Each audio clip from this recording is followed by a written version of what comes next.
So little by little, our journey moves on.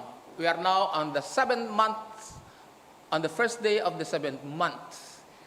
And one of our conference said that the first 6 months are gone.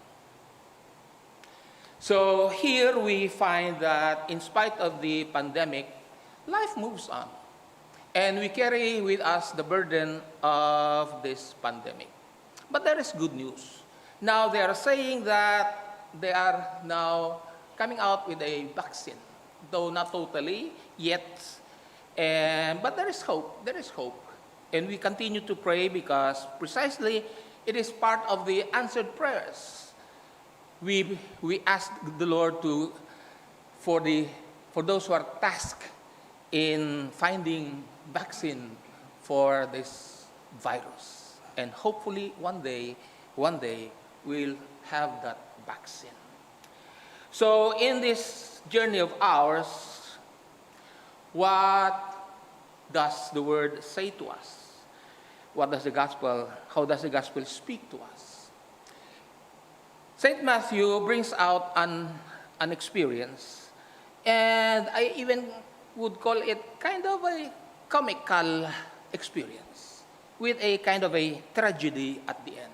Comical because Jesus, if you remember yesterday's gospel, came with his disciples, with his apostles from the lake, and they arrived at the territory of the Gadarenes, and without even doing anything, 2 demoniacs came out to meet him. And without even Jesus interfering with their so-called activities, they began the dialogue with Jesus. "What have you to do with us, Son of God?" they tell him. Do you come to torment us before the appointed time? St. Matthew, towards the end of the gospel, tells us that after what happened to the swine and after what they heard about what Jesus did, they begged him to leave the districts. Rejection of Jesus. So how do we look at it from our perspective? The dialogue of the demoniacs with Jesus brings out the idea of the appointed time. Appointed time. 2 concepts in this appointed time should help us clarify, help us understand what do the statement of the demoniacs mean. The gospel, the New and the Old Testament, speaks about the time that God allows evil to dominate the world. Remember Job, when God allows Satan to do what he wants with Job. And in the apocalypse, we also find the limited time given to the evil spirits. And this appointed time precisely refers to the time when Jesus, on his suffering, during his suffering and death on the cross, would release humanity, would conquer evil through his death. And come to think of it, some of you might even be thinking, but if Jesus conquered with his suffering and death evil, why is there still evil in the world? What has Jesus conquered with his suffering and death?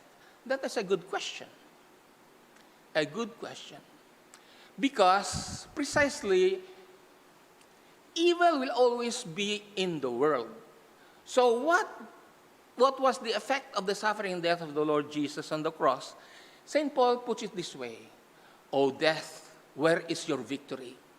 O death, where is your sting?" In other words, what the Lord has done is remove precisely that which could put an end to our journey from the perspective of the evil one. The gospel ends with a tragic note when Matthew says that Jesus was rejected.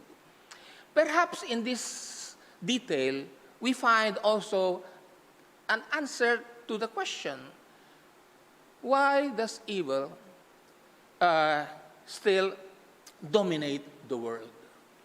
We find here precisely in the idea of the rejection. Actually, Matthew was communicating to his readers the experience of the early Christian community, that in spite of what they were doing, proclaiming the good news to every land, what they also received was the rejection of that good news. And the first reading tells us that what God desires is good. And Jesus came precisely to represent that good. And the early Christian community, in their mission to proclaim the good news, precisely was doing that, announcing the good. So why is there evil in the world?